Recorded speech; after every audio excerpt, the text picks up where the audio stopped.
Well, this is Paper Lion by George Plimpton. And so I've read this book, and I thought it was pretty cool.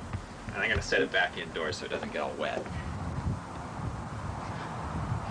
The idea is to do something, film a participatory documentary about soccer.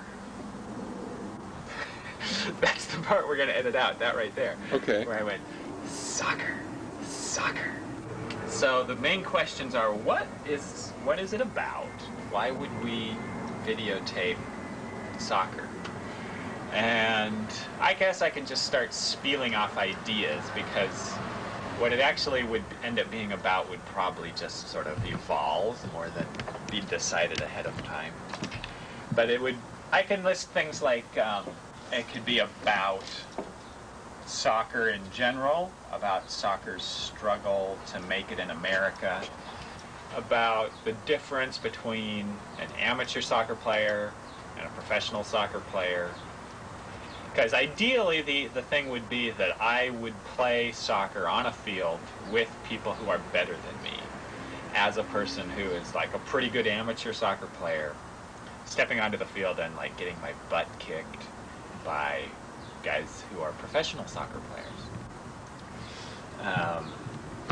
And it could also be about the difference between American soccer, where it is not the predominant sport, and European or South American soccer, where its dominance is unquestioned as the predominant force of life, along with food and sex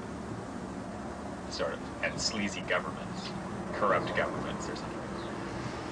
Well, I showed you Paper Lion, and the reason that the idea is kind of inspired by that is that book, George Plimpton spent a training camp with the Detroit Lions in the 1960s playing football with them as a participant. And the book actually ends up being as much a character portrait of who the guys are that are actually professional football players, the guys he spent this training camp with.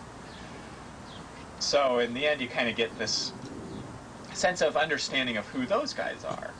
And then as a non-professional writing about being in that environment, you as the reader, who also are not a professional football player, get a sense of involvement, participation, insight, all that fun stuff. So that's kind of where that idea comes from. And then there is, in America, we have this unique group of people, soccer bashers, people who hate soccer, who think that soccer should be banished from the face of the earth because it is anti-American or something. I was listening to a call-in radio show some Saturday night recently, this national show, where the guy's whole premise was that soccer is an inferior sport. And it was because of the World Cup going on right now, because we're doing this in July of 1998, when the World Cup is happening. So I'll take that issue on a little bit, and then just talk about why I agree with so many people in the world that soccer is a beautiful sport, as Pele said.